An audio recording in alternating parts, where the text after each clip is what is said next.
As I've grown older, I've come to recognize that the most profound insights into the human psychology don't come from the likes of Sigmund Freud or Erik Erikson or even B.F. Skinner, but from children's fables.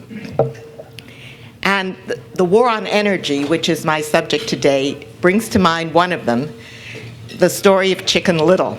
Now, for those of you who just remember the title, Chicken Little was having lunch when an acorn fell on her head.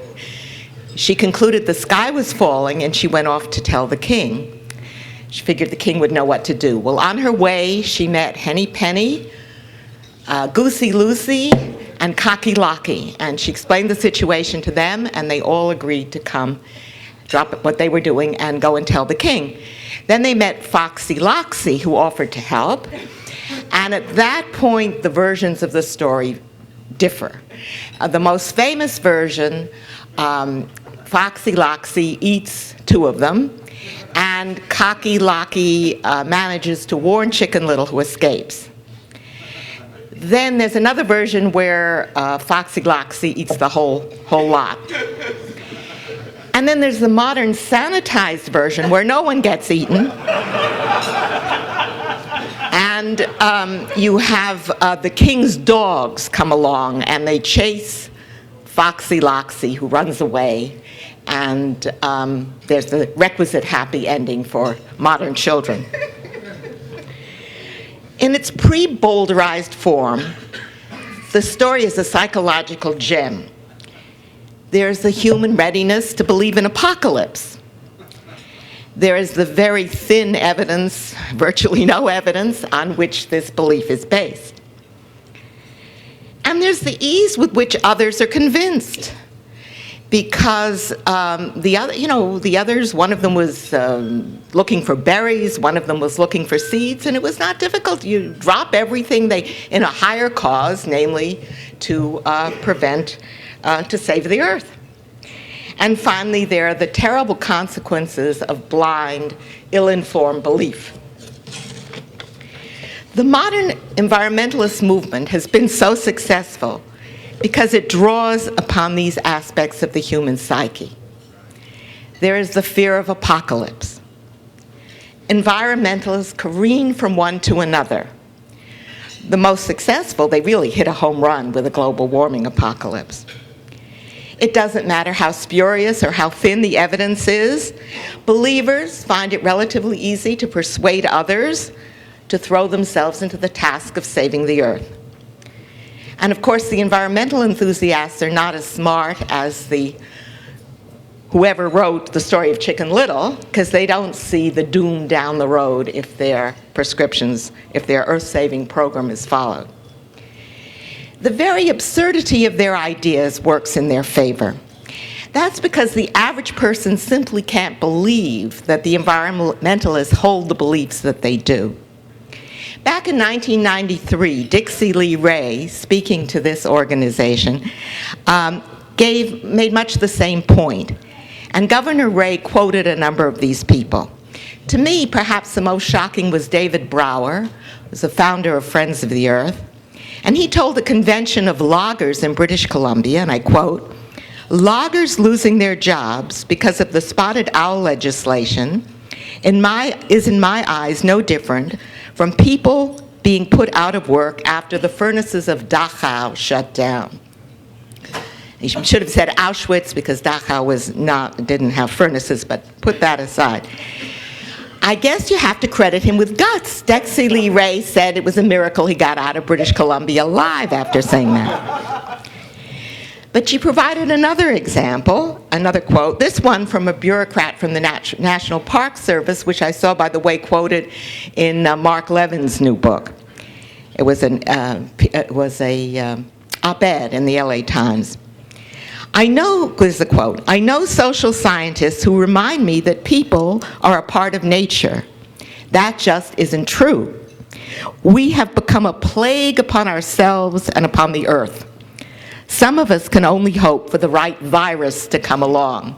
Well, somebody talked about being anti-life. This would be rather a good example. She quoted Maurice Strong, who served as head of the UN Environmental Program and who was the chief organizer of the 1992 Rio Earth Summit. Strong argued that unless we opted for what he called sustainable development, I'm sure you've heard that phrase often, our planet would soon become uninhabitable. Strong never said what sustainable development was, but he said what it wasn't. It was clear, he said, that use of fossil fuels, ownership of motor vehicles, ownership of small electrical appliances, house and workplace air conditioning, and suburban living were none of them sustainable. Of one thing you can be sure, and that is that the people who donate to the Natural Resource Defense Council or the Sierra Club or even the more militant Greenpeace have no notion, no plans to do their laundry by hand on the banks of the Hudson.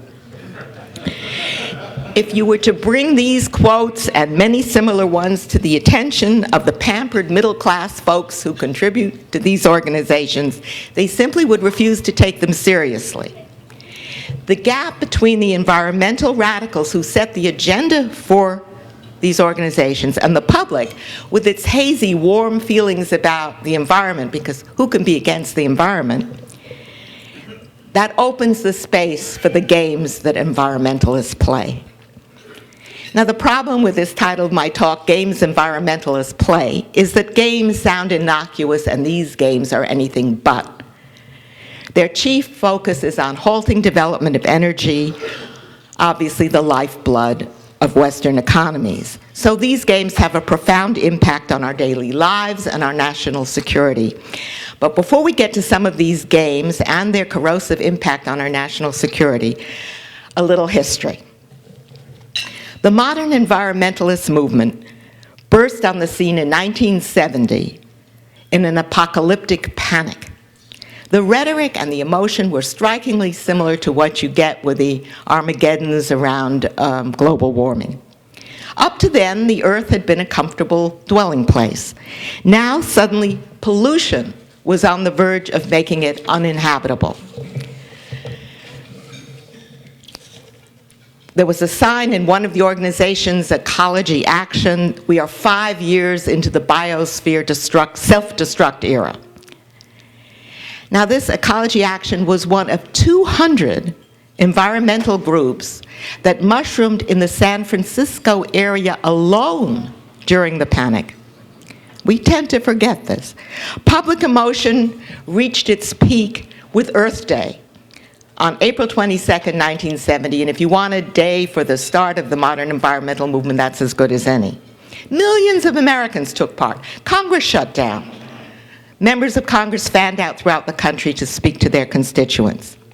Traffic was cut off in downtown New York. Reporters estimated 100,000 people came into 14th Street, into the square there, for exhibits and songs. Mayor Lindsay addressed the throng, and he said the issue could be summed up.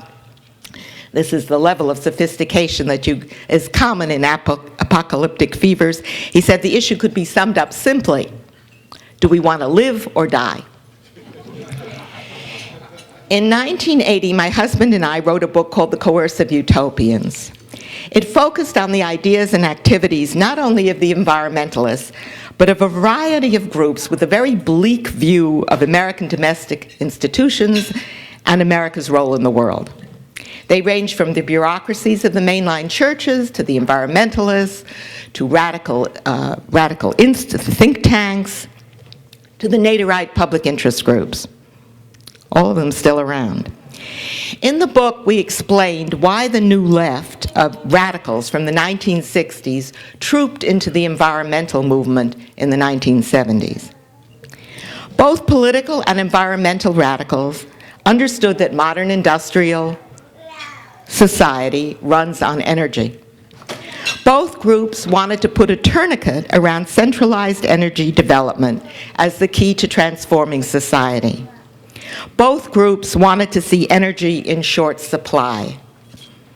Environmentalist guru Amory Lovins declared, quote, "It would be little short of disastrous for us to discover a source of clean, cheap, abundant energy because of what we might do with it."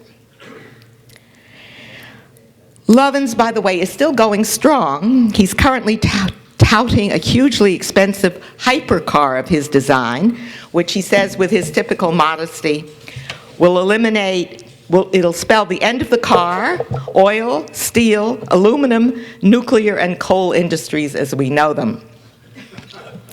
And the corporations, by the way, are funding this to the wazoo. Even more important, environmentalists had something the political utopians of the New Left sorely needed. In nuclear power, they had an issue capable of mobilizing masses to action. The Vietnam War was winding down, depriving the New Left of its big issue. Like the war, the nuclear issue provided a lever to undermine faith in authority. It instilled a willingness to defy that authority through civil disobedience and even violence. On top of that, nuclear energy had the benefit of serving as a symbol of centralized economic, social, and military power, everything that barred the road to achievement of the utopian community of communities of which the radicals dreamed. Ralph Nader waxed for him positively lyrical as he described what it would be like when people lived in an ideal community where, and this is a quote, where it's broken down into as small parts as are economically possible, and those parts are run by the constituency for whom they are supposed to operate. People get back to the earth, grow their own gardens, feel the wind across their cheek, and watch the sun come up, not using energy. Nuclear energy had been operating safely for almost 2 decades with the approval of the major environmental organizations. Nonetheless, they were now so successful in instilling terror of nuclear power that at the beginning of the 1980s, nuclear disarmament proponents were trying to convince the public that nuclear bombs were as dangerous as nuclear energy. Chemist George Kistiakowsky, who was chairman of the Council for a Livable World, complained in 1981, and I quote, "We have problems in trying to redirect the public fear of nuclear plants into fear of nuclear war." In the media, you'll constantly see the accident at 3 Mile Island identified as the culprit in stopping the building of nuclear power plants. Now here I've heard twice or maybe 3 times Jane Fonda being given that honor, if you want to put it that way. But 3 Mile Island was only a nail in a fully prepared coffin. And the Jane Fonda, the China Syndrome came out it was a week or 2 before 3 Mile Island, so it looked prophetic. But that film had, I would say, close to 0 impact on stopping nuclear power development.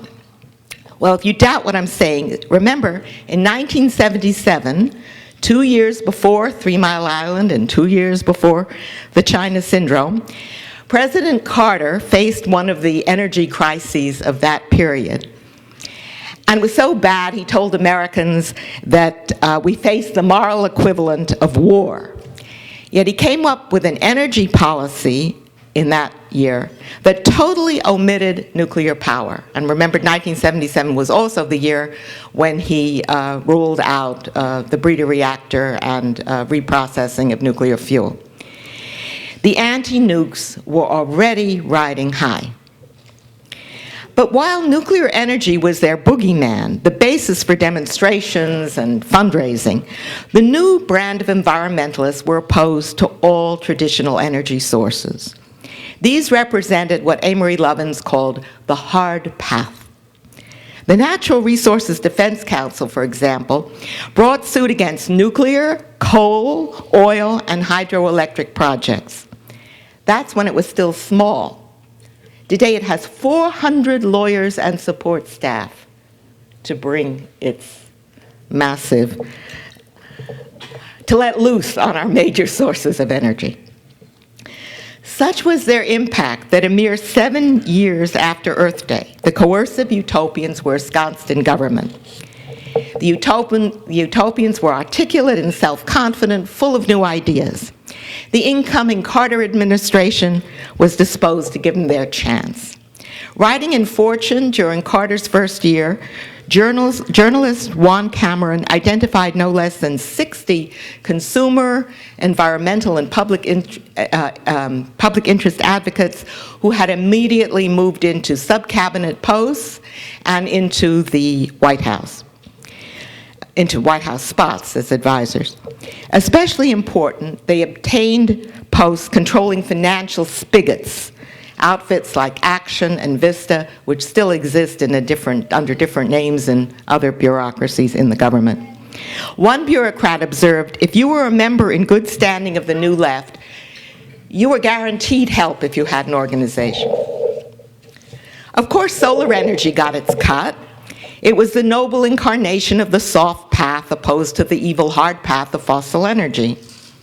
In 1979, Dennis Hayes was installed as director of the Department of Energy's Solar Energy Research Institute in Golden, Colorado. He had zero technical credentials, but impeccable activist ones. He was coordinator of the first Earth Day.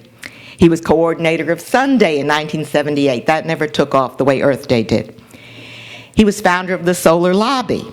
One of his achievements was to predict that by the year 2000, the US would obtain 50% of its total energy needs from solar power. In fact, it obtains something like 1% from solar and wind combined, and that's 10 years after 2000. As I'm sure you won't be surprised to learn, Department of Energy bureaucrats turned out to be more interested in solar propaganda than solar hardware. When Congress provided the Department of Energy with $6 million to install solar devices in federal buildings, it diverted the money to TV programs for children, a movie, developing ideas for TV situation comedies, and so forth. The Department of Energy also used the money to hang banners promoting solar energy in federal buildings. And that was the closest to solar energy those buildings got. In the Carter years, the utopians built up high hopes. Ralph Nader organized a conference of utopian groups called Taking Charge the next 10 years. But by that time, by the time they actually held the conference, Reagan was in charge. And the utopians ran into a hard patch. Even Bill Clinton was a disappointment. But that didn't mean the utopians were in retreat. They extended their grip on the consciousness industry. The mainline churches, the universities, the mainstream media, and very important, they made steady progress in radicalizing the Democratic Party. In addition to think tanks like the Center for American Progress and the Institute for America's Future for down and dirty mobilizing in the internet age, there was the Daily Kos and the movement.org. Their triumph came in 2008 when Obama was elected president. There's a major difference between the Carter years and today. Then the Coercive Utopians obtained an important foothold in the bureaucracy, and now they are the government. Carter was a peanut farmer looking for new ideas. Obama was marinated in coercive utopian perspectives his entire life. In the pews of the Reverend Wright for 20 years, he heard repeatedly America was the embodiment of racist imperialist evil. Sitting with unrepentant weather undergrounder Bill Ayers on the boards of progressive foundations like Woods and Joyce, Obama doubtless saw nothing controversial in dispersing money to Reverend Wright's church, to Acorn, to the educational enterprises of Bill Ayers and his brother John. Obama himself was a community organizer, a typical coercive utopian line of work. He was steeped in the doctrines of Saul Alinsky and worked closely with Acorn. Many of his appointees, especially the multiplicity of czars, are straight out of the coercive utopian playbook. Global warming zealot John Holdren, of which George Gilder spoke this morning, the science czar. You heard a bit of his quotes this morning, but here's another one.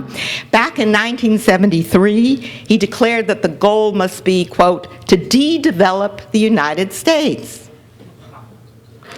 Holdren at least was a physicist with a long-as-your-arm resume. even if his record of being wrong was equally long. On the other hand, the combined paper and verbal trail of self-styled revolutionary communist Van Jones was so wild, he'd even signed a truther petition. He initially recognized it was insane for Obama to appoint him as Green Czar. He told a reporter, quote, "I burst out laughing because at the time it seemed completely ludicrous that it would even be an option." Of course, that didn't prevent him when his resignation as a result of Glenn Beck's expose, when he had to write a resignation letter 6 months later, that didn't prevent him from portraying himself as the victim of a vicious smear campaign. While still Green Czar, he told a youth conference in Washington, and I quote, "If all you do is have a clean energy revolution, you won't have done anything. This movement is deeper than a solar panel. Deeper than a solar panel. Don't stop there. Don't stop there," he believed in repetition. "No, we're going to change the whole system. We're going to change the whole thing. We want a new system. We want a new system." I'm sure he was pounding the podium and doing a much better job than I am. He knew how to rouse the rabble. By the way, do any of you know where he is now? Van Jones? University, which one? You're right. Princeton.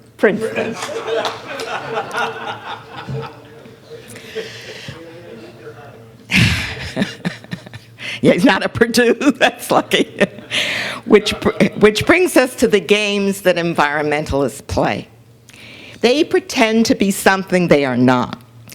For example, let's look at a fantastically successful outfit that most of you probably never heard of. The Government Accountability Project. I call it GAP for short. Now, some of you may think you've heard of it because you're confusing it with the Government Accountability Office. And if you are, that's what you're supposed to do. That's exactly the idea. You're supposed to confuse it with a respectable state government agency. In fact, GAP was a spin-off of the Institute for Policy Studies, the mother of all radical think tanks, and it was far more important than 3 Mile Island and Jane Fonda combined in ending the building of nuclear power plants in this country. GAP's game plan was simple. When a nuclear plant was almost completed, sometimes just awaiting its license, GAP would go to the media with accusations of defective paperwork or inadequate paperwork or defective wells. These were its 2 favorite charges. It would demand the Nuclear Regulatory Commission issue a stop work order until a full investigation could be completed. GAP would have a whistleblower in tow, often obtained by a local anti-nuclear group that had trolled bars for workers that had been fired or were otherwise disaffected. After a while, you even got traveling whistleblowers who would go from plant to make their charges.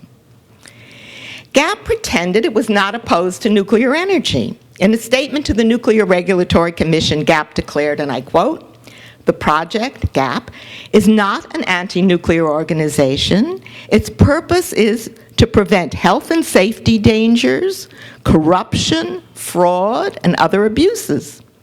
This false persona was vital because local media were essential in arousing the public and politicians, forcing the Nuclear Regulatory Commission to bend over backwards in its dealings with GAP.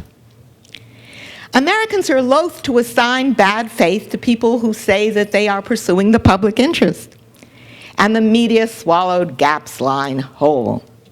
I wrote an article on GAP for the American Spectator in 1985, and in connection with that, I read literally hundreds of articles that appeared in the local presses of the various nuclear power plants that GAP had targeted.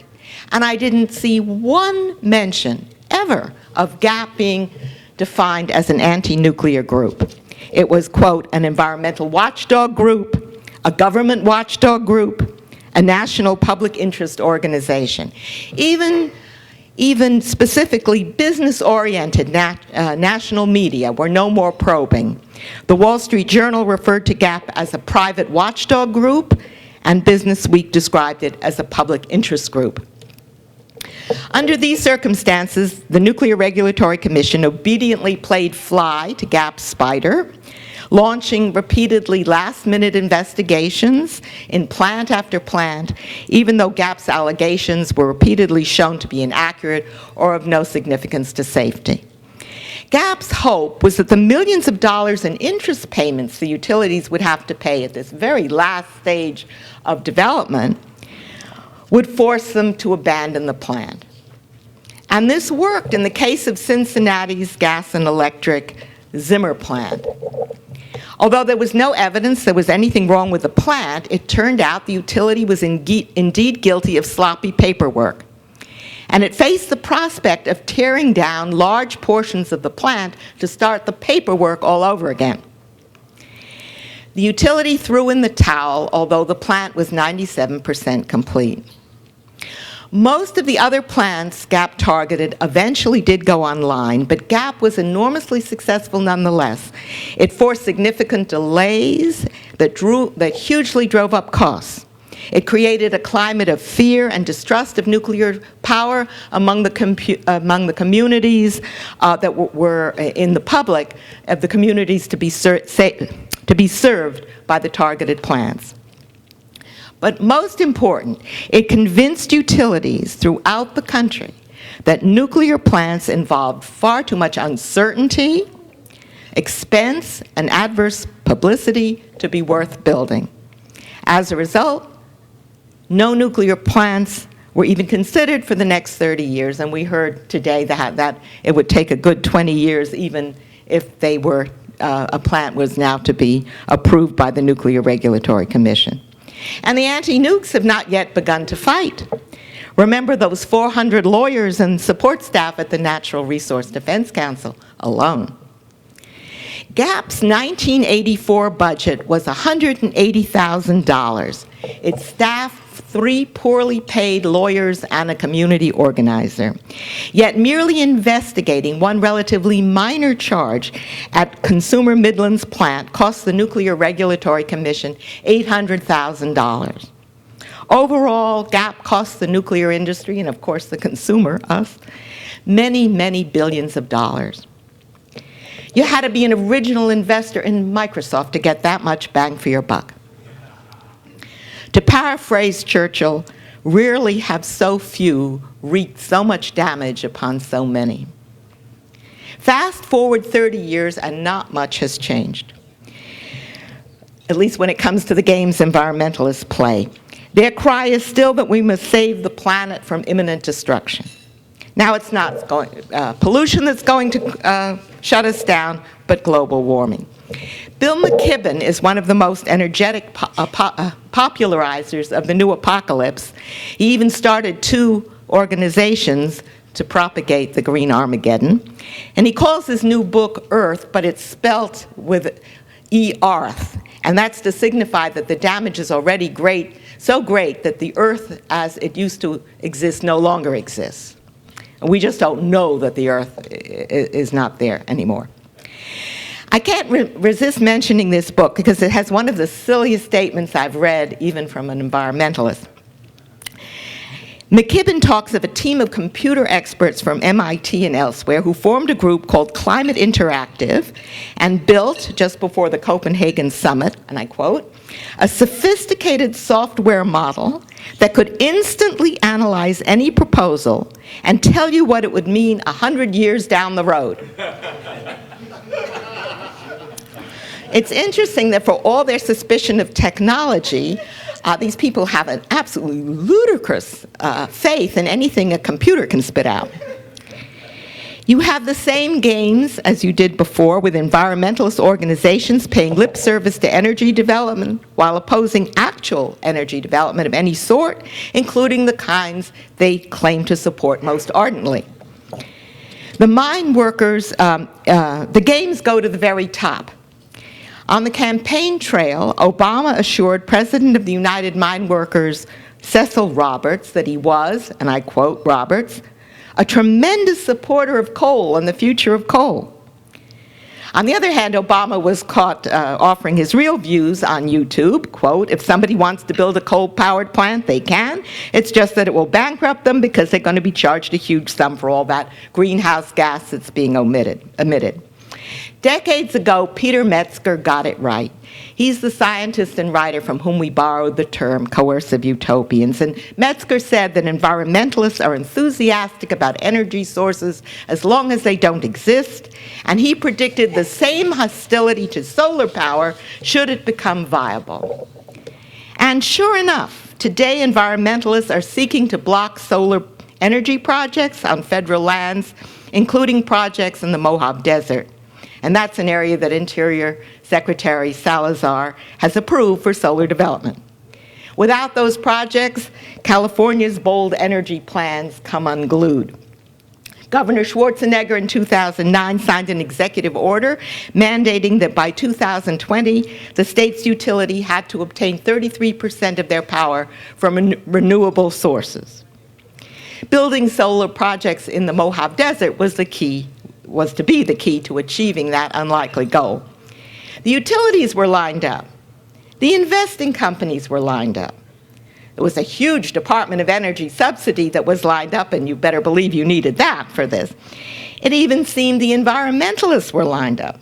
But this seeming bulldozer of a coalition was speedily outflanked by a small Southern California group called the Wildlands Conservancy.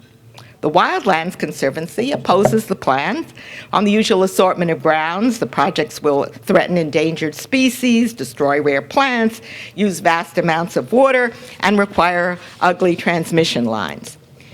What is most important, the Conservancy persuaded Senator Dianne Feinstein to introduce legislation in Congress that would ban renewable energy development on over 1 million acres of the Mojave Desert, making them a national monument. In a speech at Yale, Governor Schwarzenegger said plaintively, if we cannot put solar power plants in the Mojave Desert, I don't know where the hell we can put it. And innocent in the environmentalist snake pits, Schwarzenegger had thought he was in the forefront of green right thinking. That Wildlands Conservancy is on a roll. They also just managed to ban, and the city of Los Angeles gave up on a plan to build an 85-mile transmission line to bring renewable energy into Los Angeles. That's gone. Now, can anyone doubt the environmentalist storm Boone Pickens would have unleashed if his proposal to build wind farms through the Great Plains from Texas to the Canadian border had gotten so far as the drawing board? If the recession hadn't killed it, the environmentalists would have. Big or small, just about any renewable energy project will unleash the wrath of environmental groups. Environmental groups in Oregon have united to oppose construction of wind farms in the foothills of the Blue Mountains. Environmental groups have filed a federal lawsuit against a proposed wind farm in West Virginia on behalf of endangered bats. Interior Secretary Salazar recently approved the Cape Wind Project. You must have seen material on that in Nantucket, saying it's the vanguard of a clean energy revolution.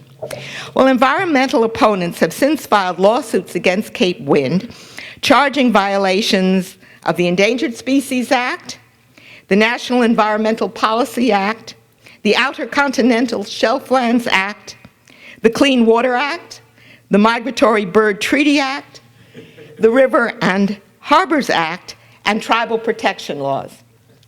The Mashpee and other Indian tribes claim they need unobstructed views of Nantucket Sound to carry out spiritual sun greetings.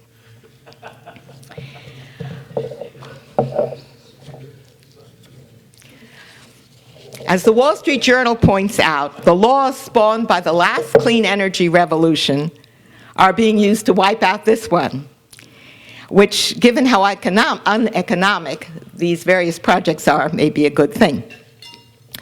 As for hydropower, more than a dozen environmental groups in Ohio are blocking the development of a hydroelectric dam to replace an existing dam there. Although it's a green energy project, complete with fish migration assistance, the environmental group groups want the existing dam to be torn down with no replacement. And indeed, quite a few dams are being torn down, letting the rivers run free, but with no hydroelectric power to replace what's being lost. All of this suggests why William Tucker's well-intentioned effort to create an alliance between solar advocates and those seeking a renaissance of nuclear power is a non-starter. Such a solar-nuclear alliance would depend on Tucker's intended partners having a good faith commitment to expanding energy production as long as it could be done without the dreaded carbon footprint. In other words, it overlooks the games environmentalists play. To further his proposed solar-nuclear coalition, Tucker is willing to buy into the global warming apocalypse, even though he admits it's hyped. In his, in many ways, excellent book, Terrestrial Energy, Tucker describes his effort to enlist Amory Lovins. I mean, he was really going for the source. Tucker writes of winding his way through the Colorado mountains to the home of the Green Guru, but he doesn't even manage to see him. The fact is that however persuasive his arguments, Tucker is not likely to peel off any major environmental group. Yes, Patrick Moore, the co-founder of Greenpeace, is a convert to nuclear power, but you'll notice he didn't convert Greenpeace. He had to leave and start off on his own. Environmental organizations have grown comfortable with their anti-nuke stance, and they don't want to disturb the circles of their members and donors. Most important, they certainly don't want to make themselves the target of other environmentalist groups who would be sure to label them as sellouts to big corporations if they were suddenly to embrace nuclear power. In the environmental movement, it's the radicals who have the moral upper hand and who steer the ship for the bigger outfits, or at least make sure they don't veer too far off course. I believe, and we heard about this this morning too, the entire pro-nuclear lobby makes a big mistake in climbing on the global warming bandwagon. They think that benefits them because nuclear power is emissions-free, but that is short-term thinking in the extreme. They are blinding themselves to the anti-development ideology at the heart of the movement. The argument that you should support nuclear power because it is emissions-free depends on reason, and reason is beside the point here. There's a scientific veneer, but that's all that it is. It's faith, not facts, that rule. As Peter Beckman once pointed out, you can't tell an Orthodox rabbi the burning bush contradicts the law of the conservation of energy. Environmentalism is often described as if it were a competing faith, but it's more than that. It's not a standalone competitor to Judaism and Christianity. It's a faith that has been incorporated into the major religions, into the established religions, and it now pervades them. Many of the resolutions of the National Council of Churches could have been written by Greenpeace. The following is from the prayer of confession that the National Council of Churches offered up in response to the current oil spill in the Gulf. Quote, "We have acted with craven disregard for complex ecosystems we barely understand. Our self-deception has led us to assume we have the capacity to manage environments we exploit to sustain lifestyles that defy the intrinsic interdependence of all life. Now we face the consequences of our idolatry." Now, given how far the underlying perspective here is from the traditional Judeo-Christian view of the relation of man and nature, some might question where the idolatry lies. It's a frustrating uphill battle to fight faith with facts. On the other hand, there's an upside. Faiths wax, but they also wane. And if environmentalism is still standing, as we've heard here repeatedly, faith in global warming is definitely waning. The exposure of the shenanigans at the University of East Anglia's Climate Research Unit seems to have been the trigger, but I agree with others who've said that the bubble was probably set to burst anyway.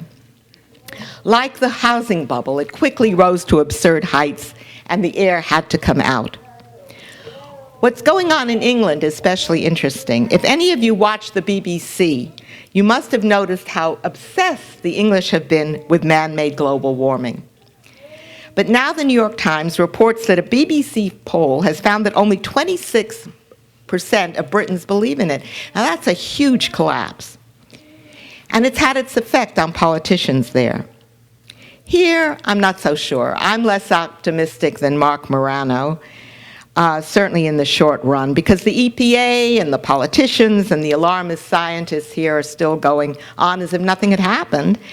And that's because for so many of our politicians, global warming is a godsend, a crisis too good to waste, as Rahm Emanuel would say. As Christopher Horner pointed out last night, it's a chance to seize control over energy, the driver of our economy. Seizing of control of our healthcare system pales in comparison. The games environmentalists play in depriving us of the ability to tap our own energy resources have already had a profound impact upon our national security. Without dependable energy, we cannot fulfill our responsibilities as a great power. Back in 1970, we produced over 80% of the oil we consumed, and today it's only 34%. You can invoke the mantra green energy all you like, but transportation, including our ability to move our troops, still overwhelmingly depends on oil. The new energy we thought would come online increasingly looks like a mirage. The British petroleum disaster gave Obama the excuse he admits he wasn't sorry to have to stop coal, the promised renewal of deep water drilling. The less we drill, the more we depend on foreign oil. Now, some free market economists will say this doesn't matter, it's no cause for concern, but much of our oil comes from unstable or unfriendly countries or both. More than a quarter of our foreign oil comes from Venezuela and Saudi Arabia. The fact that we have a strategic petroleum reserve speaks to our recognition that our oil supplies are not secure. As you know, we created it in 1975 in the wake of the Middle East countries withholding their oil after the Yom Kippur War. Our dependence on foreign oil has profoundly affected our national security in ways that we sometimes tend to overlook. Well, what does Saudi Arabia do with all that oil money? Sure, some of it is frittered away on high living for those hundreds of princes, and what's left of French haute couture depends on what those wives of those princes are wearing under their burqas. But over the last 35 years, close to $100 billion has gone to madrasas and Islamic centers and Islamic colleges and mosques around the world. These preach Wahhabi doctrine and provide a breeding ground and support network for jihadists around the world. Goodly sums go to convert and radicalize our prison population. Alexei Alexeyev, writing in National Review, said, quote, "There is hardly a city of any size in America or Europe today that does not have a Saudi-controlled institution preaching extremism and spewing hatred against Western civilization, directly or indirectly advocating its destruction. Incredibly, it looks as if we'll have one of these at Ground Zero, on the site of a building that was destroyed in 9/11. The local community board unanimously approved a $100 million Islamic center and mosque, the money sure to come chiefly from the Saudis.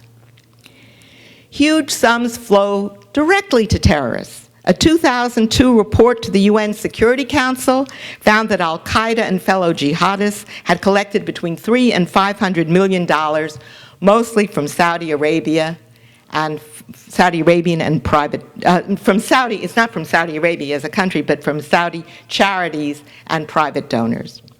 The money still flows. Last week, the London Times reported that in the last 4 years, Saudi donors, this is the last 4 years, have sent almost $1 billion to the Taliban and Al-Qaeda in Afghanistan. That's money tracked by the Afghan Financial Intelligence Unit FINTRACA, which I guess stands for Financial Tracking. What's more, FINTRACA reports that the flow is increasing, that it peaked last year.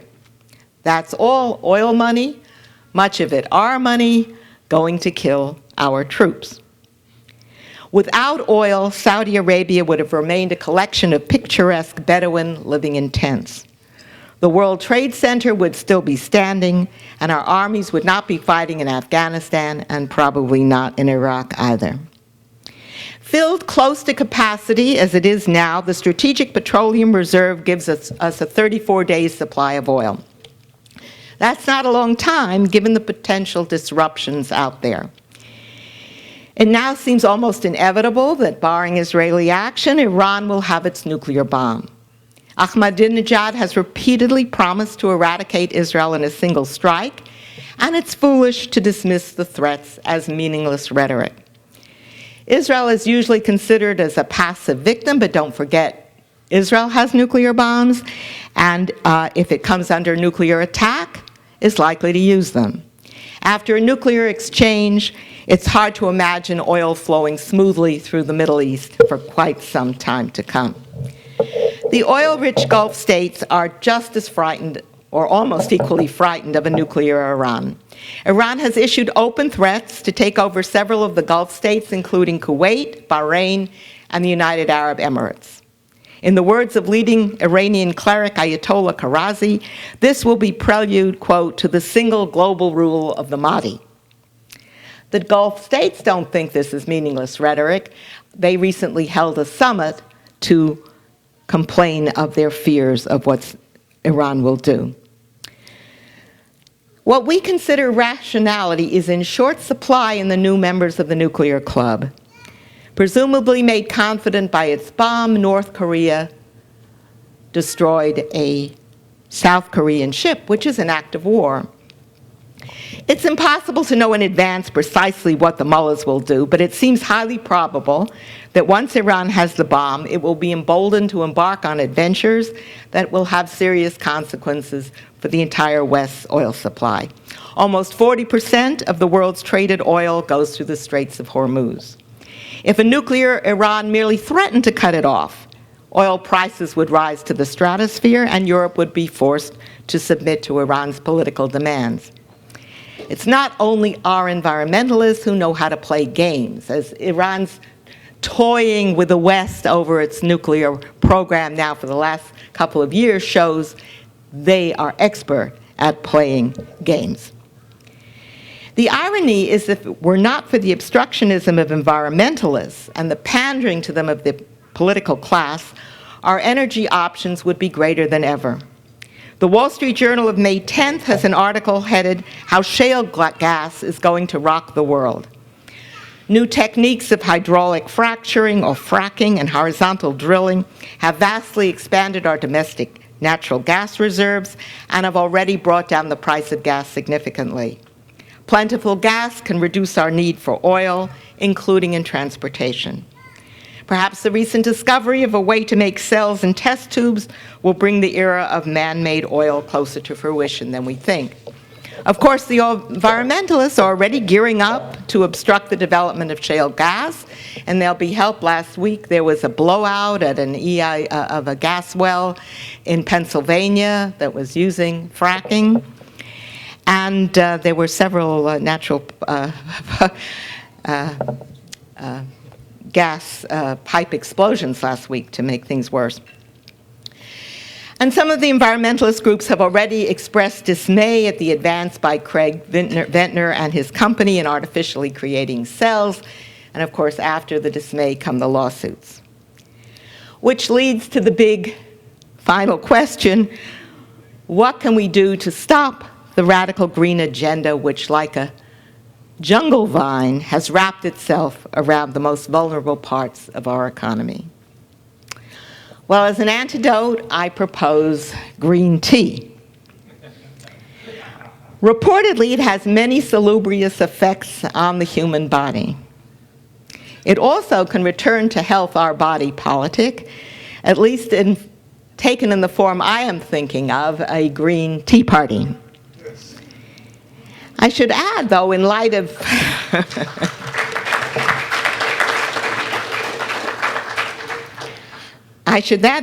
of Tom DeWeese's excellent and frightening speech yesterday on the infiltration of Lyndon LaRouche into the Tea Party groups, that we would have to be awfully sure that such a Tea Party was rigorously purged from the LaRouchites and others with hidden agendas that could destroy it and would certainly be attracted to it. But the fact is that we need a grassroots movement that focuses on exposing the environmentalist movement for what it is: a shrill, deceptive, anti-progress, anti-development, anti-human, millenarian sect. It's time to save the environment from this sect. It's time for a Green Tea Party that will take the environmental movement back to its roots. Its roots are in the conservation movement. That was the movement pioneered by Theodore Roosevelt and Gifford Pinchot that wanted to save, conserve beautiful places, and manage resources wisely. Its goal was to enhance human life and not to send us to an energy dark ages. The environmentalist movement wishes to turn back the clock on American progress. Let's turn the clock back on them and send their movement to its sane beginnings. Our country's continued freedom and prosperity depends on our success in doing just that.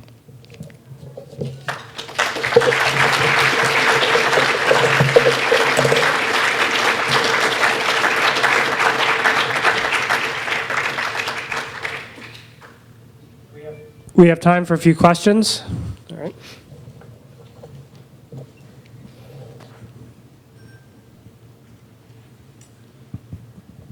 At the end of the 19th century, there was an environmental movement in Germany, very, very active, and we saw the results in 1933. Do you see any parallel today in this country? Well, I don't know that the environmentalist movement produced Hitler. You had this romantic environmentalist movement in Germany, which Hitler tapped into. That's true enough. I hope not. There are all too many possible parallels between now and 1930s Weimar, but I hope not. I've got a question, and it involves the Nuclear Regulatory Commission.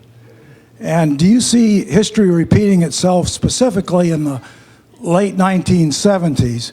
A president that Jay Lear this morning called brilliant installed two anti-nuclear commissioners, a lawyer named Bradford from Maine and another fellow named Galinsky, to put the boot on NRC's neck. I was working there at the time. Today's equivalent being a man named Jaco, I don't know how to pronounce his name, an anti-nuclear Harry Reid staffer. So my question is this another instance of history repeating itself? Well, at that point, you had at least the Nuclear Regulatory Commission thought its role was commissioning nuclear plants. They haven't commissioned a nuclear plant in over 30 years.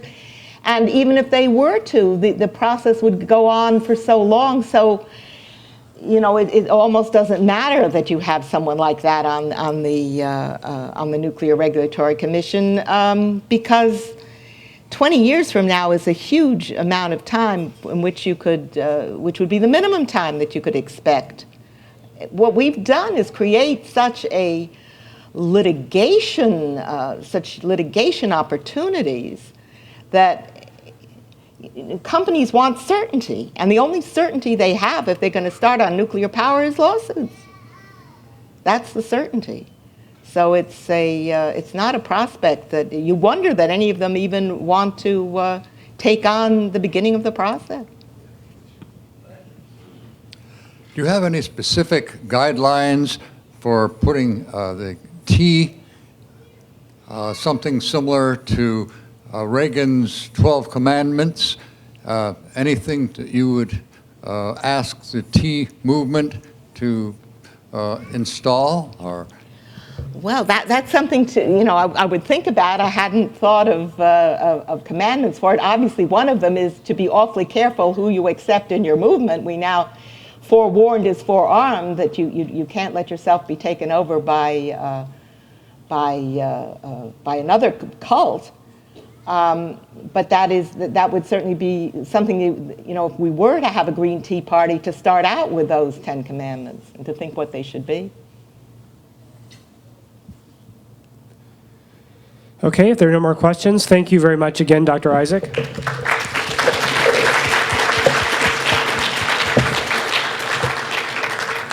And we will start again at 2:30 next door. Thank you. See you then.